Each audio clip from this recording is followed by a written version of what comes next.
Welcome to the Long Live Taylor podcast. Believe I'm still bejeweled when I walk in the room. I don't even think she's trying. I think she's very out there. Like, I want you to jump my bones. Did we not know about her and Joe? We were delusional. Yeah, you're not going to win with that attitude. I'm ready to win. Ross is biting me. Stop biting. We're your hosts, Kaylan And Leanna. Let's get ready to explore all the eras. Welcome back to another episode. It's been a little bit since we recorded, so we're excited to be here. Leanna went away to Italy, so I'm excited to have her back in the United States. And today we're going to be going over a song from the Tortured Poets Department anthology, The Black Dog. I'm very excited. I think this is my favorite from the anthology. Wow. It's not my favorite, but I will say it was my favorite first listen. Okay. Like, of the whole album, not just anthology. Oh. Yeah. Wow. Yeah, it's not even that high up there for me. The whole original album is still way higher up for me. I disagree.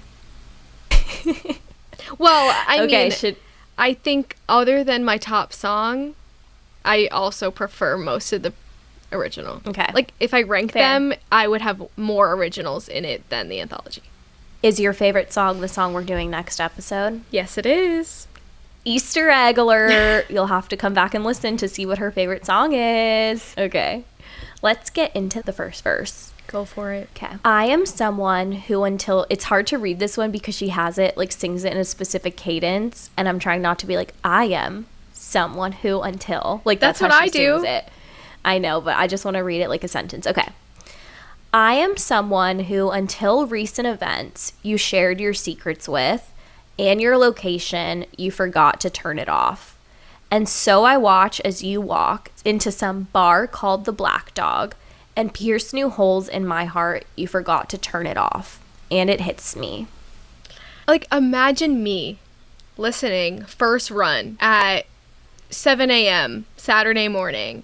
And this is the first verse I hear. And I'm like, this one's going to hit me. That's so funny. Okay, so this one. I mean, she's setting up the scene.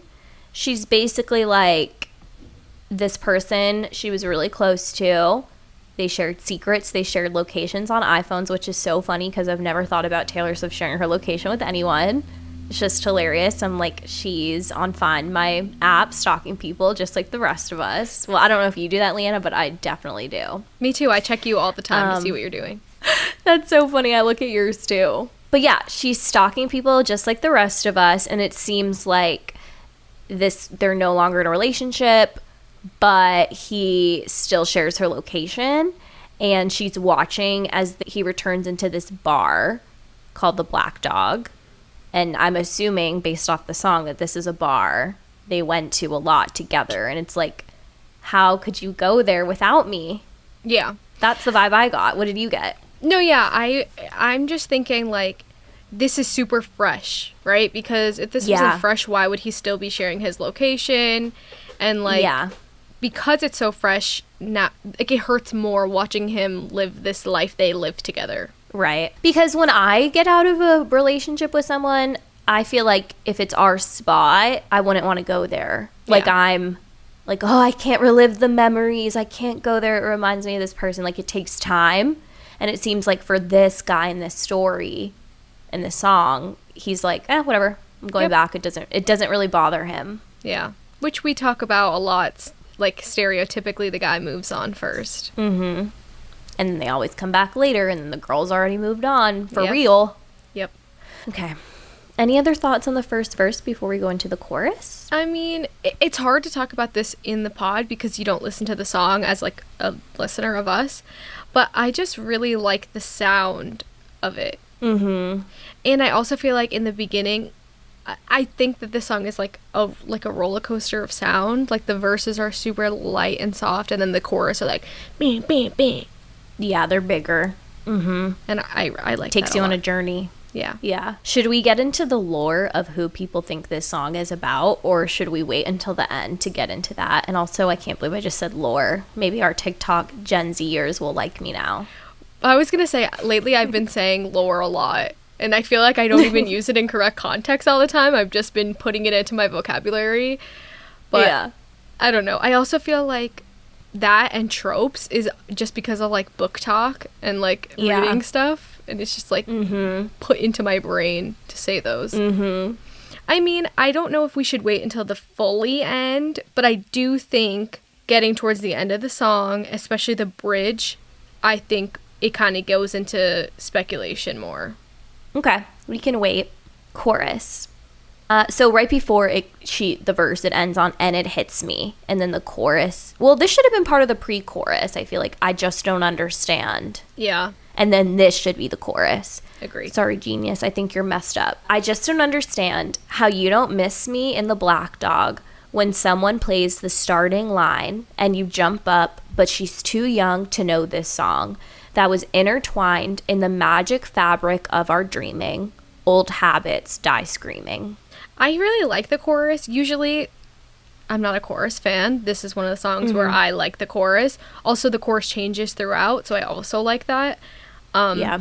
But I just wanted to say real quick how this song was supposed to be called Old Habits Die Screaming. Yeah, I was going to touch on that. When she released it's like the first draft version of a few of the songs, this was one of them, and she was like, this is a song called Old Habits Die Screaming. Do you like that choice, or do you think the Black Dog's better? I would have cared for either. They're fine. Either one. I'm not really like someone who goes crazy into like the titles. I like that the Black Dog is shorter, so I don't have to abbreviate. But other than that, it doesn't matter to me. But I was going to say, on one of the backs of the vinyls, doesn't it have Old Habits Die Screaming on one of them? Should I check mine real quick to see what they say? Jesus. Oh, yeah. It is, the Black Dog variant does have it says Old Habits Die Screaming on the back.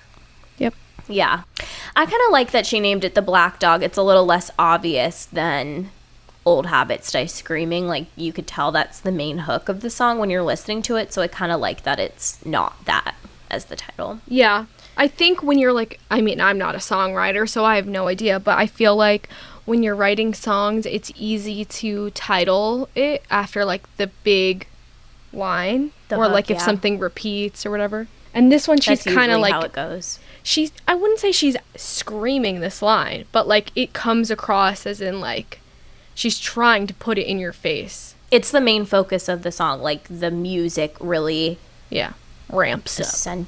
Yeah, like highlights this line, Old Habits Die Screaming. Exactly. And I think it was kind of cool, like, when you get the track list. Well, I guess for this one, we didn't get the track list before release because this was part of the surprise at 2 a.m. But I like when a title's a little ambiguous and you don't know which way it was going to go. Yeah, I agree. I like that it's kind of symbolic, but at the same time not, because it is truly a bar. Yeah. So I do like the title. Okay, so the chorus is basically saying, like, how are you in this place that we were, like, we would go together, how do you not miss me? And she references a song, and I feel like you probably have notes on this. Well, it's not a song, it's a band. Oh. The starting line is a band. So, yeah. Okay. Which I think is even more, I wouldn't say, like, specific. Obviously, if the song would be even more specific. But it's like, when you hear this band, I think about you. You should be thinking about me, kind of thing. And it's like, how are you with this new girl? And you're going to listen to this, and she's not even going to know this band. Because it is like a millennial, older punk pop band. Maybe that's why I didn't know it, because I'm actually Gen Z, even though I'm right on the borderline of millennial. Yeah, same. But I identify as a millennial. Yeah, I do too, honestly. So yeah, I think I kind of like it because it's like she's giving a little piece of their relationship. Like, we know that they really like this band. They probably have like songs together with this band. And it's like, how could you listen to this with someone else? And it's like, haha, joke's on you. She won't even know this song. And can I read what Genius says about why they think this is about Maddie Healy? Oh, we're going to jump in now? Okay. I mean, I think it's a little obvious at this point, but yeah, go for it. I don't know. I thought it was about Joe, but Basically, Genius says, it says 2 contributors, Splendora Roberts and A East 317. Maybe they want credit. I don't know. Taylor is referencing 2000's emo band The Starting Line, best known for their song The Best of Me, which Maddie Healy has briefly covered on stage before saying, shout out to the people in their 30s. As Taylor points out, Maddie's now younger girlfriend is too young to know the song, which was released in 2003. Then the rest just basically goes over what we just said about this girl's too young. She doesn't even know the band. Yeah. Whatever. Yeah, I think what's crazy is I didn't realize that when she was writing this album, like, he's with the new girl. I mean, they're already engaged, so crazy. Yeah. I didn't realize that either. It's sad. She's like, this song was intertwined in the magic fabric of our dreaming. Like, this song was really special to them, and it meant something. And it's like, how are you going to this bar? I'm assuming this bar plays this band a lot. Yeah. And not thinking of me or getting upset, or like, how are you even going there? Like, I couldn't even. It's kind of like when she says in Cornelia Street, like, if we ever ended, I could never even walk Cornelia Street again. And she's like, so how could you even, like, fathom being there with another girl nonetheless? Yeah. Relatable. I know. So I guess we're going to go into a little bit about who this is about, because in the beginning, when this came out, a London pub called the Black Dog said, that's us. We have a little blondie who comes in here. This is his favorite pub. And everyone's like, these people are lying. They're capitalizing on the album. Because one, a pub in London is not playing The Starting Line, but there's this more emo punk bar called the Black Dog that is more likely to play this, that is also more likely to have a Maddie Healy crowd and not a Joe Alwyn crowd.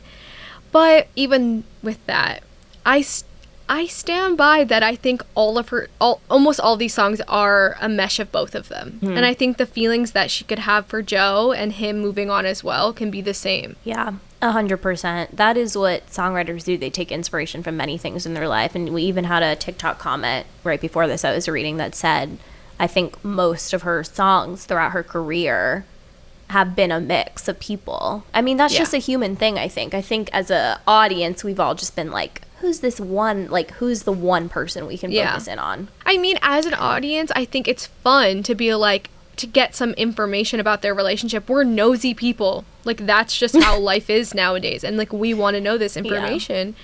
And so if we attribute things to their incorrect people, then whatever. Until she sets the line straight, like, this is who this is about, I'm gonna decide who I want. And if you want to yell at me in the TikTok comments, go ahead. You're just giving us views. She's mad because we've had a lot of roasting comments in the last video. Because we were just saying, like, our audience on TikTok is so much meaner than our audience on Instagram. Like, even when people do disagree with us on Instagram, they're so sweet about it. Like, this one girl was putting all these hearts and stuff with her disagreement, and then she's like, but I understand why you might have thought that. Like, so kind. And the other people on TikTok are putting, like, disgusted emojis with us. And I'm like, okay, rude.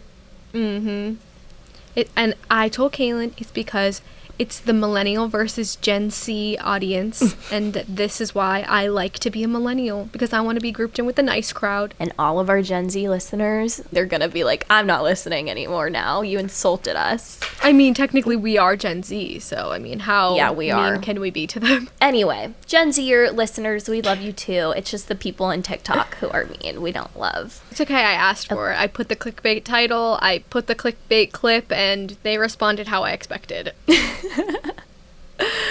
Okay, should I move on to the verse 2? Go ahead. I move through the world with the heart broken, my longings stay unspoken, and I may never open up the way I did for you. And all of those best laid plans, you said I needed a brave man, then proceeded to play him until I believed it too. And it kills me. Hi, Ross. Do you have anything to say about the song? He's not the black dog, he's the black cat. Yep. So I just wanted to start with, in the beginning, I thought the line was, I move through the world with a heart broken, which makes sense, obviously. She's living her life with a broken heart. But I mean, this also makes sense. Like, she's living life with all the other people who are also heartbroken with her. I like the line that she wrote, because I just imagine her, like, in this sea of people, And we don't know how many of them are heartbroken too. And she's like, I'm just another one pushing through. Yep. Sad. And when she says my longing stands spoken, she's like, I can't even, she's not speaking about it. Like, she's just holding it all in. And also, I'm guessing she's not talking to him either. Like, she doesn't have closure. And especially if this is about Maddie and he ghosted her, like, she's just, like, left here, like, with all these questions unanswered and has nowhere to put these thoughts. Exactly. Until she wrote the song. Except on paper. Yep. Yeah. I really like when she always has a dig. She's, like, saying she's heartbroken, and then she's, like, has her little digs, and I love it because that is how you feel when you're going through a breakup, all these different emotions, and part of it is like mad and spiteful. And she's like, you said I needed this kind of person, you pretended to be a brave, strong guy, and then I believed it, but it wasn't even true. Yeah, I was like, she thinks that he's different and he's like gonna be the one, and he's playing and pretending that he is as well, and then just like breaks her heart. And I put in my notes that he played her like a fiddle. It's funny that you wrote that in your notes. And I put it in different colored writing too, because I was like, don't say this out loud, but this is funny. And then I said it out loud anyway. We always do that. Oh, this is interesting. Genius contributors, The Strange Being You Are, an anonymous Taylor Swift fan, said the line, all those best laid plans, could refer to a line in Taylor's song Hoax, where she says, my best laid plan, my sleight of hand, my barren land, I am ash to your fire. Someone else said it could be in reference to Midnight's Mastermind, where she describes a relationship that she planned from the beginning. That sounds like a stretch to me. I don't think she meant like it was a planned relationship. I think she meant they had plans together. Yeah. They were dreaming of a future together. Yeah, I agree. Should I go into the next chorus? That changes it up a little bit. Yeah, I love this chorus. Me too. It's really good. I just don't understand. Again, I think should be part of the pre-chorus, but whatever. I just don't understand how you don't miss me in the shower and remember how my rain-soaked body was shaking. Do you hate me? Was it hazing? For a cruel fraternity I pledged, and I still mean it. Old habits die screaming. I just think this chorus is crazy because I feel like we see a glimpse into their life. And in my mind, I'm making this all up. But like when she says how my rain-soaked body was shaking, in my mind, it's like they were running through the rain and he came to make her feel better. Like they're fighting in the rain, like in mine. And it's like, he saved me and he's hugging me and I'm shaking. And it's like this amazing love scene where they get together and everything's perfectly fine. And it's like, every time you get in the shower and you're wet, you better remember that. Like, how do you know? Yeah. Obviously, they're showering together. That's what I imagine. I also think of One Tree Hill, or I think of, like, I'm imagining they had a fun experience. Like, they were out doing something and it started raining. They were making out and it started raining and then they were freezing. And then, or like The Notebook when it's, like, in the rain and then they go inside and sleep together. Like, that's what I'm imagining. Like, it was fun and then they went into the shower and they were laughing and making out and doing whatever. And then she's like, how do you not have flashbacks of this every time you're in your shower or whatever? Yeah. I mean, we both get the point where it's like, how do you not think about this every time you shower? Yeah. Yeah. It's just funny that we have a different scenarios we imagine that led to this shower scene. Yes. I like when she says, too, she's like, do you hate me? Was it hazing? Because, again, it's showing those both emotions. It's showing, like, the love and the sadness, and then it's also the anger of, like, wow, you must really hate me now. And were you hazing me like in a fraternity? Like, because it was kind of cruel. Because she says for a cruel fraternity. Yeah, it's like, this is her being so angry with the ghosting, I think. And this is why this, like, just keeps going. Like, this is Maddie Healy, because we don't know how her and Joe end. That's literally, there is literally a song, How Did It End? So, I think... Where she gets mad at people for speculating how did it end, like we're trying to do. Well, I told you, we're nosy. It's inevitable. But I just think also this shows... I mean, it doesn't have to be this way. Maybe it's just how I'm thinking of it. But I think it shows how different the relationships were, especially, I think, when something means more to you, you're willing to keep it in hiding. And I think that her and Joe's relationship was such a big thing and so meaningful to her that she doesn't want to share all the details and everything. She can just keep it to herself and to him. And I think with the Maddie thing, it's kind of just like this shit show that she's willing to spill everything. Yeah, that makes sense. So when she's saying old habits die screaming, do you think she's referencing, because I've seen different things, but it could be referencing that he's still doing these old habits, like going to the bars they used to go to, doing the things they used to do? Or is it the old habit of her checking his location? I don't know. I feel like it could go either way. I think it could be both. I mean, it's both. Like, he's still doing these things and she's still checking his location. It's like they're both still doing these old things they can't stop doing. I think it's supposed to be more like he's doing these things they did together. But it's also killing her that, like, checking his location, yet she still is doing it to see what he's up to. Yeah. Yeah, I think it could, I don't know. Go either way. It's probably just both. Yeah. Should I go to the bridge? Sure. So the main reason I love this song is solely because of this bridge. If there was no bridge, I would not love this song. Well, I feel like most of my favorites are favorites because of the bridge. Yeah, she's the queen of bridges. And I've sometimes only listened to this bridge on repeat. Like, I'll rewind it, listen to the bridge, rewind it, listen to the bridge, because I think it's so good. Me too. Okay, bridge. 6 weeks of breathing clean air. I still miss the smoke. Were you making fun of me with some esoteric joke? Now I want to sell my house and set fire to all my clothes and hire a priest to come and exorcise my demons, even if I die screaming, and I hope you hear it. It's so good. So the reason I love this bridge is because of the lines, the two first lines, 6 weeks of breathing clean air, I still miss the smoke, because I think there's a double meaning. I think she's saying she misses the toxicity of the relationship. She still misses that, everything going on in the relationship. But then she's also saying, I still miss the smoke of the bar, because in a bar, in a club, whatever, there's always smoke. And maybe she misses going there with this person. But I just love this line because even in the first way, I think it's such a good way to describe how it feels when you know you're in a toxic relationship, you know it's not good for you, but you still miss it. And you're enjoying the clean air, like she says in Clean, but you still miss the toxicity. And I love it. I agree. But I also think in my world, I put, not that she misses the smoke in the bar. I'm thinking she misses the smoke because he's a cigarette smoker. Oh, yeah. It could be that too. Yeah. And I also put gross. But yeah, obviously it's like, yeah, she's breathing clean air, and like she's saying that the relationship was like that smoky, toxic air that she could not keep breathing anymore, but like she wants it.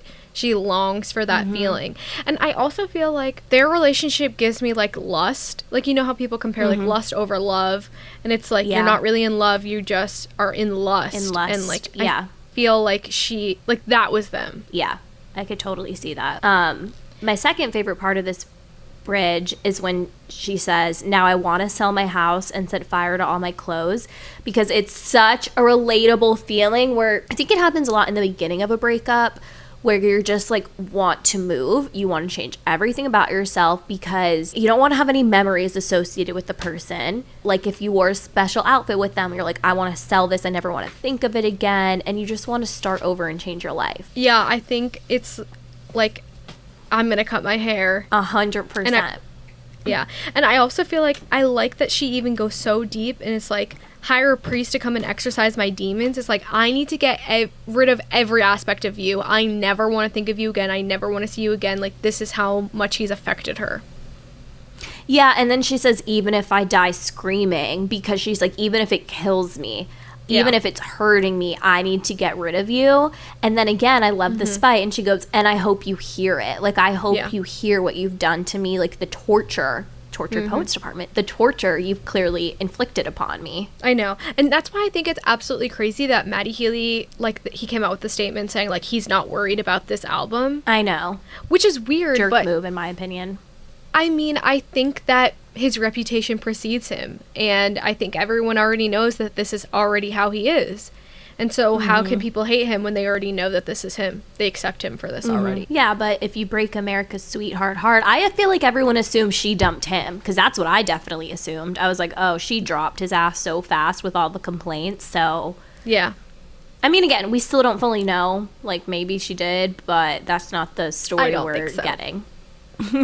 I'm pretty sure he left, and I'm so happy. I'm so thankful. That's the one good thing he did. Yep. And this, were you making fun of me with some esoteric joke? I like that too, because it kind of shows, again, like what you were just saying, it kind of shows like a smug attitude. Like, he didn't really value her. He was kind of looking down on her in a way. Yeah. I think to her, she really thought that they were going to be endgame, and he was telling her all these things that she believed. And I feel like people can relate to this. It's like, you think that this person is the one, and you make this whole future together, and you believe all these things are going to happen, and then when one person breaks all those promises, it's like, who were you? Why did you do this to me? Was this on purpose? Did you really love me? You were messing with me, yeah. And I even love going back to this line when she says 6 weeks of breathing clean air, I still miss the smoke. I love how she sings it too. Like, her vocals sound so vulnerable on a lot of this album. You could hear it, and I love that. I agree. And then anything else on the bridge before we go to the last chorus?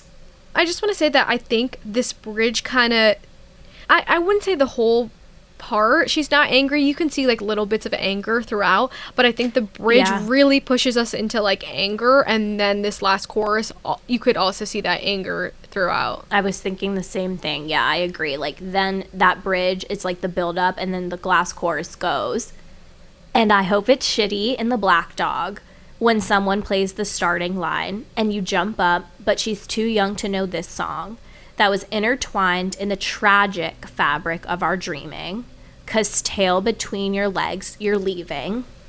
And then outro is, I still can't believe it, 'cause old habits die screaming. It's so good. Yeah. At this point, she's like, if you're there, I hope it's shitty now, is like the full anger. She's like, if you're going to be there, I hope you're not having a good time. I'm not going to pretend like I wish you the best, 'cause I don't. She's obviously pissed. And then she changes magic fabric of our dreaming to tragic. So she's accepted. It ain't magical in this relationship. And then I love what she does at the end with, 'cause tail between your legs, you're leaving, 'cause it ties it into the dog, which is so cool. Like, so it's like not only the bar or whatever, it's he is the black dog. He's running away like a little scared dog. Yeah, and I also think, like, so tail between your legs, you're leaving, like, you're a little coward. And how she says in the verse, you pretended to be a brave man, but you're really just a coward. 100%. Yeah, and that even goes into the outro where she says, I still can't believe it.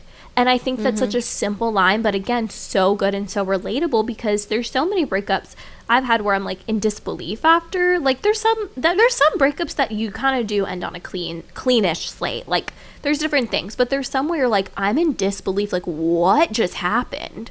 Like, how did you go from this person to this person so fast? And that's what it sounds like she's saying. She's like, I can't believe that this just like played out like this.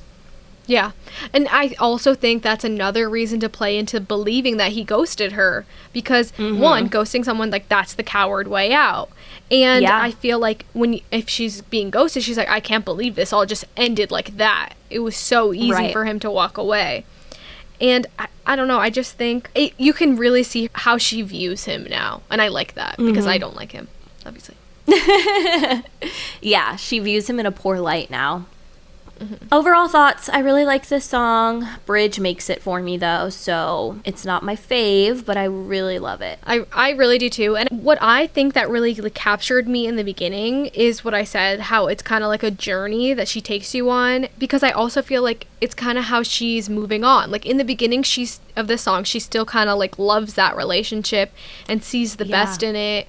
And then, like, you can see her throughout get angrier and realize, like, this shitty guy that he became. So I think that's really what drew me in. Yeah, it's like she's having these realizations and taking us along the journey with her of the realizations. Yeah. Like us and our little realizations throughout the episode. Cool. Anything else, or should we drop everything now? We can drop everything now. I'm not prepared, though. So I have been practicing, but not a ton. So I made a playlist of all the songs I don't fully know, mostly Vault Speak Now songs, and I listened to them, but not enough. Like, I've only listened to them once or twice. So I'm hoping I do a little bit better today, but if not, I will be practicing again this week, so... I think I'm going to have to start practicing because I'm only listening to Torture Poets, and I think that's hindering my abilities. I know, I'm like obsessed with the album now. I can't stop listening. Thank you. Okay, should I play for you? Go ahead.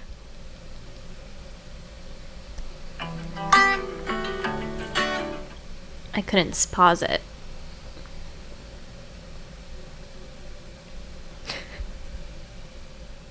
Cardigan? Lose on the day I get to do an outro.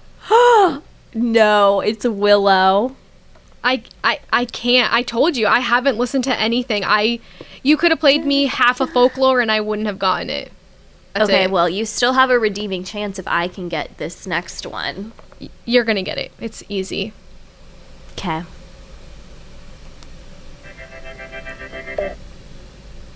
Labyrinth.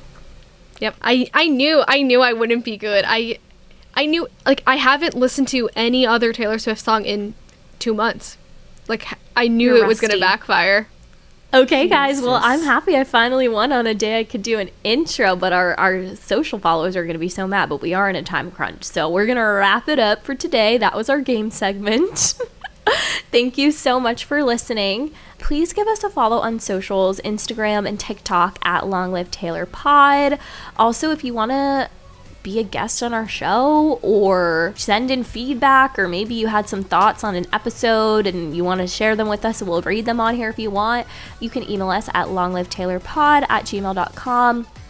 And please make sure, if you like this episode, that you subscribe, you rate our podcast. Reviews really mean so much to us, so we appreciate it if you leave one.